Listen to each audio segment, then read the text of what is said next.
Hello दोस्तों, स्वागत है आपका हमारे यूट्यूब चैनल एग्जामिनेशन क्लासेस में। मैं आपका टीचर अमित। कैसे हैं आप सब और कैसी चल रही है आपकी पढ़ाई? उम्मीद करता हूं कि बहुत अच्छी चल रही होगी पढ़ाई में आप कोई भी कमी नहीं कर रहे होंगे। बस बहुत ही कम समय बचा है आपके एग्ज़ाम को आने में और ज़्यादा से ज़्यादा कोशिश कीजिए, ज़्यादा से ज़्यादा प्रैक्टिस कीजिए, ज़्यादा से ज़्यादा अपना टेस्ट कीजिए, अपना एनालिसिस खुद से कीजिए कि कहाँ तक आपकी अभी रीच है, कहाँ तक आप पकड़ पा रहे हैं क्वेश्चंस को, कहाँ तक आप अभी नहीं पकड़ पा रहे हैं। ठीक है, इसीलिए अभी जो हमारी श्रृंखला चल रही थी प्रैक्टिस सेट की, उसमें हम यूथ पब्लिकेशन की जो बुक आई थी उससे करा रहे थे। अब हमारे पास ये है घटना चक्र की यूपी ट्रिपल एससी पेट टोह सीरीज। इसमें 10 प्रैक्टिस सेट हैं। इसको भी मैं आपको सारे करा दूंगा। जो है इससे भी आपको बहुत ज़्यादा मदद मिलेगी। यूथ वाली जो बुक थी उसमें क्या था कि जो करंट के क्वेश्चन थे वो काफ़ी पुराने थे, लेकिन इस बुक की खासियत क्या है कि इसमें करंट के भी क्वेश्चन जो हैं वो बिल्कुल लेटेस्ट हैं। सितंबर तक के आपके इसमें करंट के क्वेश्चन हैं। ये बुक काफ़ी हेल्पफुल होगी आपकी, क्योंकि घटना चक्र की जो टोह सीरीज आती है बहुत ही ज़्यादा फ़ायदेमंद होती है। आइए इसी से आज हम अपना प्रैक्टिस सेट नंबर 1 शुरू करते हैं और इसमें जीके के, करंट के, इंग्लिश के और हिंदी के जो भी क्वेश्चंस हैं वो मैं आपको कराने जा रहा हूं। इस बुक से आज पहला सेट कराने जा रहा हूं। ठीक है, उसके 10 सेट हो गए हैं, आज इसका पहला सेट शुरू होने जा रहा है। आइए टाइम को बिल्कुल भी ख़राब किए बगैर देखते हैं कि आज हमारे प्रैक्टिस सेट जो कि घटना चक्र से लिया गया है इसमें क्या क्या इंपॉर्टेंट महत्वपूर्ण सवाल क्वेश्चन हैं। ठीक है, आज का पहला सवाल है, निम्नलिखित में से किस देश की सीमा जो है वो भारत के साथ नहीं लगती है? ठीक है, ध्यान दीजिएगा, हर एक एग्ज़ाम में मैं नहीं पे ज़्यादा फोकस करता हूँ। क्यों? क्योंकि ये क्वेश्चन वहाँ पे फंसाते हैं आपको जहाँ आता हुआ चीज़ भी ख़त्म। ठीक है, आपको मालूम है लेकिन आप नहीं पर फोकस नहीं करते हैं और काम हो जाता है गड़बड़। ठीक है, देखिए किस देश की सीमा भारत के साथ नहीं लगती है? Nepal, Iran, Myanmar, Bangladesh. तो नेपाल भी हमारा पड़ोसी है, म्यांमार भी हमारा पड़ोसी है और बांग्लादेश भी हमारा पड़ोसी है, लेकिन जो ईरान है वो हमारा पड़ोसी नहीं है। इसका मतलब है कि ईरान की सीमा भारत के साथ नहीं लगती है। ठीक है, भारत के साथ ईरान की सीमा नहीं लगती है। क्षेत्रफल की दृष्टि से भारत का सबसे बड़ा राज्य, क्षेत्रफल की दृष्टि से भारत का सबसे बड़ा राज्य कौन सा है? महाराष्ट्र, मध्य प्रदेश, राजस्थान और तमिलनाडु। तो क्षेत्रफल की दृष्टि से जो भारत का सबसे बड़ा राज्य है वो है आपका राजस्थान। भारत का सबसे बड़ा राज्य क्षेत्रफल की दृष्टि से राजस्थान है आपका। ठीक है, नेक्स्ट देखिए, निम्नलिखित में कौन सा युग्म गलत है? ठीक है, कौन सा युग्म गलत है? घूमर, राजस्थान, भांगड़ा, पंजाब, बिहू, बिहार या लावड़ी, महाराष्ट्र। ठीक है, तो ये भी सही है, ये भी सही है और ये भी सही है, लेकिन बिहू जो है वो आपका कहाँ का है? वो असम का है। बिहू कहाँ का है? असम का है, जबकि इसमें क्या दिया हुआ है? बिहार दिया है। तो ये आपका गलत युग्म है। ठीक है, बिहू कहाँ का है? असम का है, इसलिए ये गलत दिया हुआ है।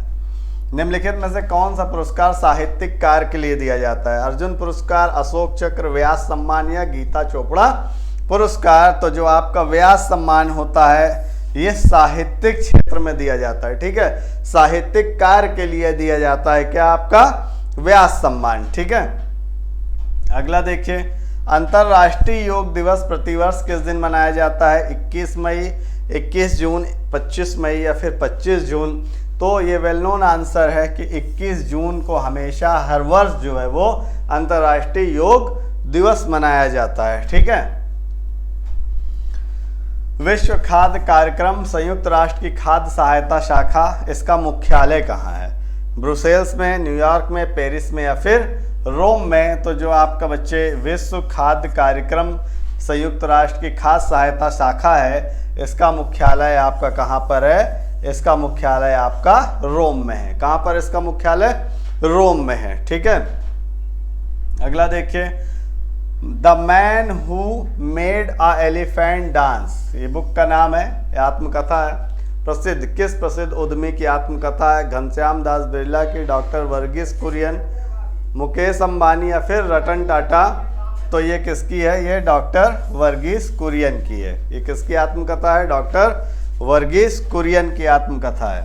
नेक्स्ट देखिए, भारत के संविधान में निर्धारित की गई लोकसभा में सदस्यों की अधिकतम संख्या क्या हो सकती है? 547, 545, 552 या फिर 550। तो जो भारत के संविधान में एक निर्धारित संख्या होती है लोकसभा सदस्यों की, वो आपके होती है 550। लोकसभा में जो सदस्यों की निर्धारित संख्या संविधान के हिसाब से होती है, संविधान ने निर्धारित करी है, वो है 550। ठीक, नेक्स्ट, 1991 में नई आर्थिक नीति में अपनाई गई मुख्य रणनीति क्या थी? 1991 में जो इकोनॉमिकल रिफॉर्म हुआ था, उसमें जो था आर्थिक नीति में जो एक रणनीति होती है वो क्या थी? उदारीकरण, वैश्वीकरण, निजीकरण या उपयुक्त सभी। तो जो 1991 में जो इकोनॉमिक रिफॉर्म हुआ था, उसमें जो रणनीति थी उसमें उदारीकरण भी था, वैश्वीकरण भी था, निजीकरण भी था। इसका मतलब है कि उपयुक्त सभी आंसर आपके क्या है? सही हैं। ठीक है, नेक्स्ट, हरित क्रांति में किसे शामिल? देख लीजिए फिर से नहीं शब्द का ध्यान बहुत ज़्यादा दीजिएगा क्वेश्चन में। ये तीसरी बार है जो अभी कितने क्वेश्चन है? 10 क्वेश्चन हुए हैं, 10 में से तीसरी बार ये आ चुका है नहीं। तो नहीं पर फोकस कीजिएगा। इसमें क्या था जिसका शामिल नहीं किया गया था, मतलब जिस एस्पेक्ट को इसमें इंक्लूड नहीं किया गया था वो क्या था?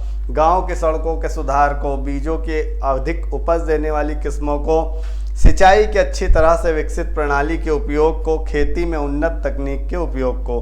तो ये हरित क्रांति खेती से संबंधित था, तो इसमें बीजों की अधिक उपज वाली किस्मों को मान्यता दी गई। उसके बाद सिंचाई की अच्छी तरह से विकसित प्रणाली के उपयोग को भी देखा गया, और उसके बाद खेती में उन्नत तकनीक के उपयोग को भी शामिल किया गया। तो बचा क्या आपके पास जो शामिल नहीं हो सकता है? वो था सड़क, गांव की सड़कों के सुधार को। चूंकि ये हरित क्रांति थी, इसका मतलब ये खेती और किसानी से संबंधित थी, टोटल कृषि बेस्ड चीज़ें थी। तो वो जो चीज़ें इनमें ऑप्शंस में कृषि से संबंधित हैं वही चीज़ इंक्लूड होगी, अदरवाइज दूसरी चीज़ इसमें इंक्लूड नहीं होगी, शामिल नहीं होगी। ठीक है, निम्नलिखित में से किस वर्ष में भारतीय रिजर्व बैंक ने शहरी सहकारी बैंकों के लिए लाइसेंसिंग नीति को उदार बनाया था? ठीक है, लाइसेंसिंग नीति को उदार बनाया गया था 1998, 2001, 1993 या फिर 1995। लाइसेंसिंग नीति को उदार बनाने का मतलब क्या होता है कि जो टर्म एंड कंडीशंस होती हैं उसको थोड़ा सा हल्का कर देना, बहुत ज़्यादा जो हार्ड एंड फास्ट रूल होते हैं उसको थोड़ा सा कम कर देना, मिनिमाइज कर देना। तो ये काम कब हुआ था? 1993 में। ठीक है, अगला देखिए, वर्कला, चौवारा, चवक्कड़ और नत्तीका किस राज्य में समुद्र तट हैं? ये किसके नाम है? ये समुद्री तटों के नाम हैं। और ये किस राज्य से संबंधित हैं? कर्नाटक, महाराष्ट्र, तमिलनाडु या फिर केरल। तो वर्कला, चौवारा और चवक्कड़ा और नत्तीका जो हैं ये आपके केरल राज्य से संबंधित हैं। कहाँ के राज्य के समुद्र तट हैं? ये केरल राज्य के समुद्र तट हैं। ठीक है, अगला देखिए, राष्ट्रीय विकास परिषद का गठन 1950, 1952, 1954 या उपयुक्त में से कोई नहीं। तो इसका गठन हुआ था 1952 में। कब हुआ था? 1952 ईस्वी में। ये डायरेक्ट क्वेश्चन होते हैं, इसमें बहुत ज़्यादा डिटेल की ज़रूरत नहीं होती है आपको। न्यूटन का पहला नियम क्या है? घर्षण का नियम, अघूर्ण का नियम, जड़त्व का नियम या फिर गति का नियम? न्यूटन का जो पहला नियम है उसका दूसरा नाम आपसे पूछा है। न्यूटन के जो पहला नियम है उसका जो है दूसरा नाम, मतलब उसको और किस दूसरे नाम से हम जानते हैं? तो उसको जड़त्व के नियम के नाम से जानते हैं। जो न्यूटन का पहला नियम था उसको हम दूसरे किस नाम से जानते हैं? जड़त्व के नियम के नाम से जानते हैं। अगला देखिए, निम्नलिखित में से किसे आनुवांशिकी का जनक कहा जाता है? ये बहुत बार क्वेश्चन पूछा गया है, बहुत बार अलग अलग डिफरेंट लेवल ऑफ एग्जामिनेशन में आपसे क्वेश्चन पूछा गया है, और ज़्यादातर बच्चों को ये मालूम भी होगा कि आनुवांशिकी के जनक जो थे वो मेंडल थे। ठीक है, ग्रेगर जॉन मेंडल। ठीक, निम्नलिखित में से किस बीमारी को 3D बीमारी के नाम से जाना जाता है? इस बुक में बहुत ही अच्छे क्वेश्चंस दिए गए हैं। इसकी प्रैक्टिस जरूर कीजिएगा। यूथ पब्लिकेशन से ज़्यादा अच्छे क्वेश्चन इसमें स्टैंडर्ड के क्वेश्चन आपको देखने को मिलेंगे। 3D बीमारी कौन सी है? इसमें डिम्नेशिया, डायरिया और डर्मेटाइटिस शामिल है, ठीक है। स्कर्वी, जीरोफ्लेथिलियमा, ऑस्टियोपोरोसिस या फिर पेलाग्रा। तो ये क्या है? 3D जो बीमारी के नाम है, इसे डिम्नेशिया, डायरिया और नाम शामिल हैं। इसमें पूरा का पूरा एक ग्रुप जो किससे संबंधित, अगर एक नाम से जानेंगे आप इसे, तो इसे पेलाग्रा के नाम से जाना जाता है। आगे देखिए, ठोस कार्बन डाइऑक्साइड को क्या कहते हैं? हाइपोफिटकरी, बोरेक्स या फिर सूखी बर्फ। तो जो ठोस कार्बन डाइऑक्साइड होती है उसको हम सूखी बर्फ कहते हैं। क्या कहते हैं? सूखी बर्फ कहते हैं। अंग्रेजी में बोले तो ड्राई आइस बोला जाता है किसको? आपकी ठोस कार्बन डाइऑक्साइड को। सॉलिड कार्बन डाइऑक्साइड को ड्राई आइस बोला जाता है। धोने का सोडा क्या है? धोने का सोडा क्या है? Aluminium bicarbonate, sodium bicarbonate, aluminium sulphate या फिर सोडियम कार्बोनेट। तो जो धोने का सोडा होता है वो क्या होता है बच्चे? वो होता है सोडियम कार्बोनेट। क्या होता है? सोडियम कार्बोनेट होता है। अगला देखिए, भारतीय संविधान का निम्नलिखित में से कौन सा अनुच्छेद विधि के समझ समता के अधिकार से संबंधित है? विधि के समझ समता के अधिकार से संबंधित है। अनुच्छेद 13, अनुच्छेद 15, अनुच्छेद 14 या फिर अनुच्छेद 17। तो जो विधि के समझ समता का अधिकार है वो किसमें है? आपके अनुच्छेद 14 में है, ठीक है। संविधान के अनुच्छेद 14 में उल्लिखित है। भारतीय संविधान का अनुच्छेद 44 नागरिकों के लिए समान नागरिक संहिता किससे संबंधित है? राजनीति के निदेशक सिद्धांत, केंद्र सरकार, राज्य सरकार या भारतीय नागरिक के मौलिक अधिकार। तो जो भारतीय संविधान का अनुच्छेद 44 है, नागरिकों के लिए समान नागरिक संहिता, वो आपका संबंधित है किससे? राजनीति के निदेशक सिद्धांत से संबंधित है। किससे संबंधित है? राजनीति के निदेशक सिद्धांत से संबंधित है। अगला देखिए, संविधान सभा के पहले अस्थायी अध्यक्ष, पहले अस्थायी अध्यक्ष कौन थे? B.R. अम्बेडकर, जवाहरलाल नेहरू, राजेंद्र प्रसाद या फिर डॉक्टर सच्चिदानंद सिन्हा। तो जो पहले अस्थायी अध्यक्ष थे वो थे आपके डॉक्टर सच्चिदानंद सिन्हा, ठीक है। अस्थायी सदस्य की बात की जा रही। केंद्र राज्य संबंध किस अनुसूची में? ये सब डायरेक्ट क्वेश्चन है, आपको इसको आना चाहिए। केंद्र राज्य संबंध किस अनुसूची में है? 7वीं, 8वीं, 6ठी या फिर 9वीं में। तो जो केंद्र राज्य संबंध है वो किस अनुसूची में है? वो अनुसूची 7 में है। किस अनुसूची में है? अनुसूची 7 में है। अगला देखिए, अधीनस्थ न्यायालयों का पर्यवेक्षण कौन करता है? उच्चतम न्यायालय, जिला न्यायालय, उच्च न्यायालय या फिर संसद। तो जो अधीनस्थ न्यायालय होते हैं उनका कौन करता है पर्यवेक्षण? उनका पर्यवेक्षण करता है उनसे ऊपर का, इसका मतलब उच्च न्यायालय करता है, ठीक है। स्टेप बाय स्टेप कैटेगरी है ना, हायरार्की में चलती हैं चीज़ें, एक ऑर्डर में चलती हैं नीचे से ऊपर।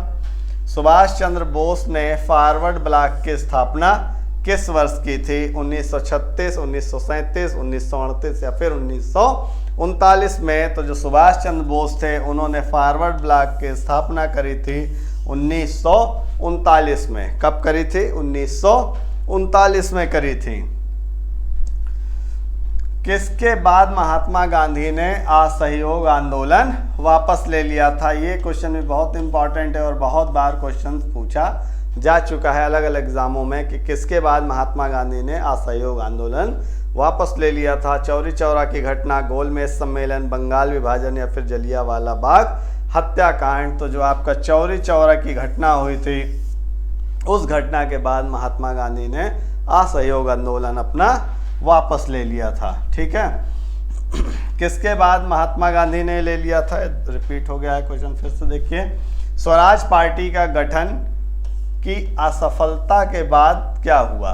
स्वराज पार्टी के गठन असहयोग आंदोलन की असफलता के बाद हुआ, या भारत छोड़ो आंदोलन के बाद हुआ, या फिर सिविल नाफरमानी आंदोलन के बाद हुआ, या फिर स्वदेशी आंदोलन के बाद। इसका मतलब क्वेश्चन का सीधा सा है कि स्वराज पार्टी का गठन किस आंदोलन की असफलता के बाद हुआ था?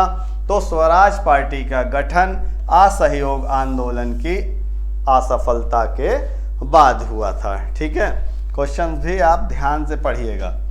निम्नलिखित में से किसने 1935 के अधिनियम के बारे में कहा था एक कार जिसमें ब्रेक तो है पर इंजन नहीं है? 1935 के अधिनियम के बारे में किसने कहा था एक कार जिसमें ब्रेक तो है पर इंजन नहीं है? ये कहा था आपके जवाहरलाल नेहरू ने। किसने कहा था? जवाहरलाल नेहरू ने कहा था। ठीक है, हिंदुस्तान सोशलिस्ट रिपब्लिक एसोसिएशन गठित की गई थी। किसके द्वारा गठित की गई थी? सुभाष चंद्र बोस, रासबिहारी बोस, चंद्रशेखर आज़ाद या फिर सरदार भगत सिंह द्वारा? तो जो हिंदुस्तान सोशलिस्ट रिपब्लिक एसोसिएशन था वो किसके द्वारा गठित हुआ था? वो हुआ था चंद्रशेखर आज़ाद के द्वारा। किसके द्वारा गठित हुआ था? चंद्रशेखर आज़ाद के द्वारा गठित हुआ था। नेक्स्ट वन, गौतम बुद्ध का वास्तविक नाम क्या था? सिद्धार्थ, महेंद्र, श्रीदत्त, विशाल दत्त? तो जो गौतम बुद्ध का वास्तविक नाम था वो था सिद्धार्थ। ठीक है, बचपन से हम लोग पढ़ते आ रहे हैं कि उनका नाम बचपन का क्या था? सिद्धार्थ था। निम्न में से किस वर्ष में कॉर्नवालिस कोड लागू किया गया था? कॉर्नवालिस कोड लागू किया गया था 1793, 1857, 1723 या फिर 1805 में। तो कॉर्नवालिस कोड जो लागू किया गया था वो आपका किया गया था 1793 में लागू किया गया था। ठीक, अगला देखिए, हड़प्पा सभ्यता के निम्नलिखित स्थलों में से कौन सा स्थल पाकिस्तान में स्थित नहीं है? देखिए फिर से आया क्वेश्चन में आपके नहीं है, तो नहीं है को बहुत ध्यान से देखिएगा। तो इसमें से क्या है? शुर्तगई, कोट डीजी, बालाकोट या चंदूहड़ो? तो ये भी पाकिस्तान में है, ये भी पाकिस्तान में, ये भी पाकिस्तान में है। तो बचा आपका कौन? ये है शुर्तगई जो है आपका पाकिस्तान में नहीं है।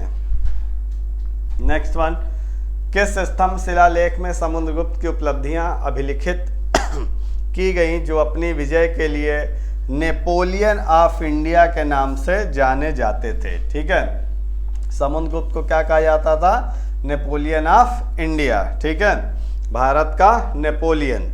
सूर्य स्तंभ, लौह स्तंभ, विजय स्तंभ या फिर इलाहाबाद स्तंभ?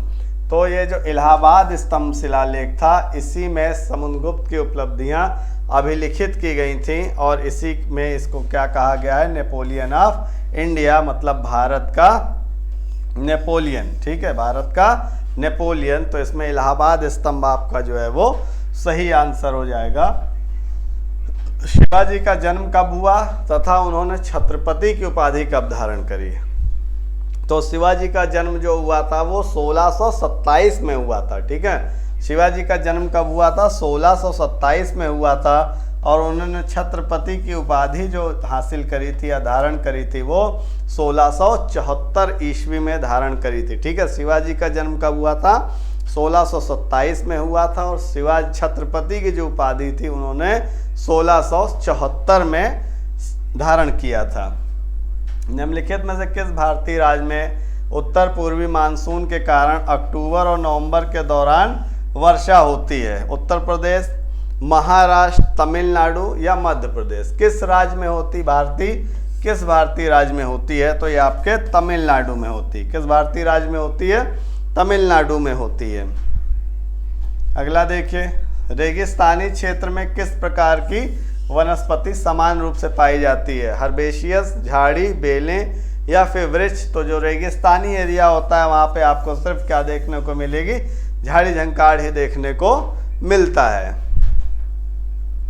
अगला देखिए, प्रायद्वीपी भारत की सबसे लंबी नदी कौन सी है? प्रायद्वीपी भारत की सबसे लंबी नदी कौन सी है? नर्मदा, गोदावरी, महानदी या फिर कावेरी? तो जो प्रायद्वीपीय भारत है उसकी सबसे लंबी नदी कौन सी है?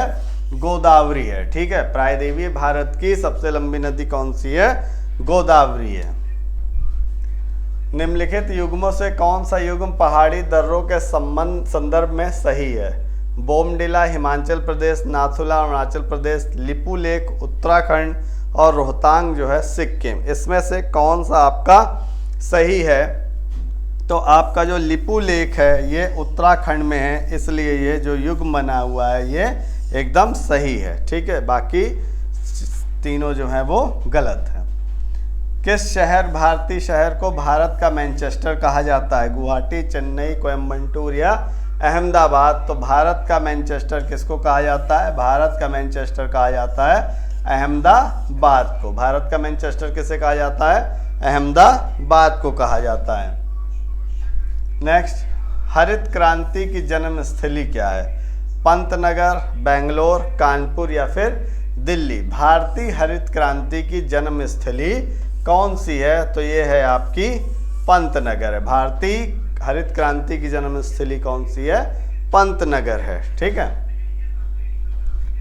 इंग्लिश में क्वेश्चन आ गया, give synonyms for the word, क्या है? बेनिफिशियल। बेनिफिशियल इसका मतलब होता है कि फायदेमंद, जो आपके फायदे की चीज हो। वर्थलेस, हार्मफुल, एडवर्स, तो इसका भी मतलब कि बेकार है, इसका भी मतलब है नुकसानदेह है, और इसका भी मतलब है कि बेकार है। तो इसका मतलब है कि जो आपके फायदे का, जो बेनिफिशियल का सिनोनिम्स है वो कौन सा है? एडवांटेजियस, ठीक है। एडवांटेजियस जो है वो आपका बेनिफिशियल का सिनोनिम्स है, समानार्थी है, पर्यायवाची जो कही है। अब एंटोनिम्स बताना है। ब्राइट, ब्राइट का मतलब क्या होता है? आपका चमकीला, एक तरीके से कह सकते हैं। ब्राइट का मतलब क्या होता है? चमकीला हो जाएगा। तो कलरफुल, ये भी इसका एंटोनिम्स नहीं हो सकता है। चार्मिंग, ये भी नहीं हो सकता है। एक्टिव, ये भी नहीं, मतलब ये पॉजिटिव सेंस में है ना सारी चीज़ें। लेकिन ब्लीक जो है आपका वो क्या है? एक धुंधलुका टाइप का, एक अंधेरे टाइप की चीज़ों के बारे में है। तो जो आपका सही आंसर वो हो जाएगा, क्या हो जाएगा? ब्लीक हो जाएगा। हिंदी का क्वेश्चन आ गया, घर का भेदी लंका ढाए। बेहतर जानते हैं आप इसको। घर का भेद ना बताने से लंका नहीं ढहती, आपसी फूट से लंका ढह जाती है। आपसी फूट से क्या हो जाता है? सर्वनाश, क्योंकि लंका का क्या हो गया था? सर्वनाश हो गया था ना, आपसी फूट। तो आपका सही आंसर क्या हो जाएगा? आपसी फूट से सर्वनाश होता है, आपसी फूट से सर्वनाश होता है। फिर देखिए, arrangement of, give one word है, ठीक है। गिव वन वर्ड, एक शब्द देना है। अरेंजमेंट ऑफ इवेंट्स और date in the order in which they happen. Ecology, geology, chronology या आर्कियोलॉजी, मतलब जो घटनाएं घटी हों उसको एक ऑर्डर में लगाना, एक डेट वाइज उसको ऑर्डर में लगाना। मान लीजिए पहले 1701 में हुआ था, फिर 1750 में हुआ था, फिर 1760 में हुआ था। इस तरीके से आप एक ऑर्डर में लगाएंगे तो उसको क्या कहा जाता है? क्रोनोलॉजी कहा जाता है। तिरस्कार, तिरस्कार का आपको संधि विच्छेद बताना है, ठीक है। तिरस्कार का आपको संधि विच्छेद बताना है, तो आप इसको कैसे लिखेंगे? आप इसको लिखेंगे इस तरह से, तिरस्कार, ठीक। तो ना तो ये, ना तो ये, ना तो ये, आपका सही आंसर क्या हो जाएगा? ये वाला, जो इस तरह से लिखा हुआ है वही आपका राइट आंसर हो जाएगा। कौन सा विकल्प का विलोम जोड़ा सुमेलित नहीं है? फिर से नहीं वाले चीज़ों पे ध्यान दीजिएगा। विलोम जोड़ा सुमेलित नहीं है। सरल का जटिल, सादर निरादर, साकार निराकार, साक्षर और अक्षर। तो सरल का विलोम तो होता ही है जटिल, सादर का भी विलोम क्या होता है? निरादर, और साकार का विलोम होता है निराकार। मतलब ये तीनों तो सही लगे हुए हैं, लेकिन ये नहीं सुमेलित है। साक्षर का आपका जो विलोम हो जाएगा वो क्या हो जाएगा? निरक्षर हो जाएगा। साक्षर, निरक्षर। पक्षी का पर्यायवाची क्या है? भूधर, वृंद, मीन, विहग। तो पक्षी का जो आपका पर्यायवाची है वो विहग होता है। पक्षी को क्या कहते हैं? विहग कहते हैं। कृपण और कृपाण शब्दों का क्रमशः क्या अर्थ होता है? कृपण का क्या मतलब होता है? कृपण का मतलब होता है कंजूस। कृपण का क्या मतलब होता है? कंजूस। और कृपाण का जो मतलब होता है, एक टाइप की क्या होती है? तलवार टाइप की होती है, कटार कह सकते हैं इसको। तो जहाँ पर ये आपको मिल जाए तो वो आपका सही हो जाएगा। तो बी ऑप्शन में आपको दिखाई दे रहा है कंजूस तथा कटार, तो आपका जो सही आंसर हो जाएगा वो बी हो जाएगा, कंजूस तथा कटार। अगस्त 2023 में अब करंट के क्वेश्चन आ गए। इसमें बहुत अच्छे क्वेश्चन दिए गए इस बुक में, करंट के लेटेस्ट बिल्कुल। अगस्त 2023 में यूथ 20 शिखर सम्मेलन कहाँ आयोजित किया गया है? नोएडा, वाराणसी, लखनऊ या फिर आगरा? तो ये सब क्वेश्चन बहुत ध्यान से देखिएगा। यूथ 20 शिखर सम्मेलन आपका कहाँ पर आयोजित किया गया था? वाराणसी में आयोजित किया गया था। ठीक है, वाराणसी में आयोजित किया गया था। देश के पहले हाइड्रोजन ईंधन से जुड़े उद्योग की स्थापना कहाँ की जाएगी? बेंगलुरु में, पुणे में, जमशेदपुर में या फिर बोकारो में। तो देश का जो पहला हाइड्रोजन ईंधन है उससे जुड़े उद्योग की स्थापना आपके जमशेदपुर में की जाएगी। ये करंट के क्वेश्चन है, बहुत अच्छे क्वेश्चन है। अगस्त 2023 में किस राज्य में भारत का पहला कृषि डेटा एक्सचेंज और कृषि डेटा प्रबंधन फ्रेमवर्क, ठीक है, भारत का पहला कृषि डेटा एक्सचेंज और कृषि डेटा प्रबंधन फ्रेमवर्क लॉन्च किया गया है? उत्तर प्रदेश, महाराष्ट्र, केरल या फिर तेलंगाना। तो ये आपके तेलंगाना में लॉन्च किया गया है। कहाँ पर लॉन्च किया गया है? तेलंगाना में लॉन्च किया गया है। नेक्स्ट देखिए, 15 अगस्त 2023 को प्रसिद्ध सामाजिक कार्यकर्ता और सुलभ इंटरनेशनल के संस्थापक डॉक्टर बिंदेश्वर पाठक का निधन हो गया। उन्हें किस वर्ष पद्म भूषण से सम्मानित किया गया था? 1989, 1990, 1991 या फिर 1992। तो ये कब किया गया था? 1991 में। ठीक है, इनको पद्म भूषण कब दिया गया था? 1991 में। जुलाई 2023 में कौन सा राज्य आधिकारिक तौर पर लंपी त्वचा रोग पॉजिटिव राज्य घोषित किया गया? कौन सा है? लंपी त्वचा रोग पॉजिटिव राज्य घोषित किया गया था। झारखंड, नागालैंड, ओडिशा और छत्तीसगढ़। तो ये नागालैंड को घोषित किया गया था। ठीक है, किसको किया गया था? लंपी त्वचा रोग पॉजिटिव राज्य नागालैंड को घोषित किया गया था। विश्व का सबसे बड़ा संग्रहालय कहाँ बनाया जाएगा? विश्व का सबसे, इंटरनेशनल करंट है ये, विश्व का सबसे बड़ा संग्रहालय कहाँ बनाया जाएगा? न्यूयॉर्क, पेरिस, नई दिल्ली या सेंट पीटर्सबर्ग। तो ये आपका नई दिल्ली में बनाया जाएगा। विश्व का सबसे बड़ा संग्रहालय नई दिल्ली में बनाया जाएगा। प्रतिष्ठित लोकमान्य तिलक राष्ट्रीय पुरस्कार 2023 किसे प्रदान किया गया है? योगी आदित्यनाथ, डॉक्टर के सिवन, नरेंद्र मोदी या फिर डॉक्टर एस सोमनाथ। तो ये किसको दिया गया है? ये श्री नरेंद्र मोदी जी को प्रदान किया गया है लोकमान्य तिलक राष्ट्रीय पुरस्कार 2023। जुलाई 2023 में शुरू गई मेरा गांव मेरी धरोहर परियोजना का मुख्य उद्देश्य भारत के कितने राज्यों का सांस्कृतिक मानचित्रण करना है? 7.5 लाख, 7 लाख या 6.5 लाख या फिर 6 लाख। इसका मतलब है कि ये जो योजना शुरू गई है इसमें कितने गांवों को शामिल करना है? इनको 6.5 लाख, मतलब 6.5 लाख जो विलेज हैं उनको शामिल करना है। अगस्त 2023 में नवे राष्ट्रमंडल संसदीय संघ भारत क्षेत्र सम्मेलन 2023 कहाँ आयोजित हुआ? उदयपुर, जयपुर, बेंगलुरु या फिर पुणे।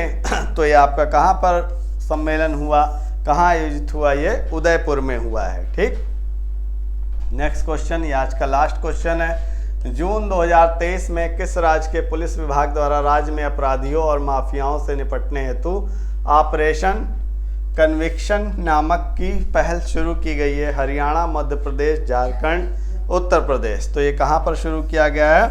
उत्तर प्रदेश में शुरू किया गया है। तो ये थे आपके महत्वपूर्ण आज के जो कि घटना चक्र टोह सीरीज का ये प्रैक्टिस सेट है, पहला प्रैक्टिस सेट है और ये काफ़ी इंपॉर्टेंट प्रैक्टिस सेट साबित होगा क्योंकि इसमें करंट के भी क्वेश्चंस बहुत अच्छे हैं और जीके जीएस का भी लेवल अच्छा है। तो आप यूथ के बाद अब इसको हमारे साथ करिए। 10 सेट हैं, हम 10 सेट आपको करवाएंगे एग्जाम से पहले। अगर हमारी चीज़ें, हमारे कंटेंट, हमारे पढ़ाने का तरीका, हमारे प्रयास आपको अच्छे लगते हैं, पसंद आते हैं तो ज़्यादा से ज़्यादा हमारे चैनल को सब्सक्राइब कीजिए, लाइक कीजिए, शेयर कीजिए और हाँ, कमेंट जरूर कीजिए। और कमेंट प्लीज़ पॉजिटिव कमेंट कीजिए जिससे हमें क्या मिले?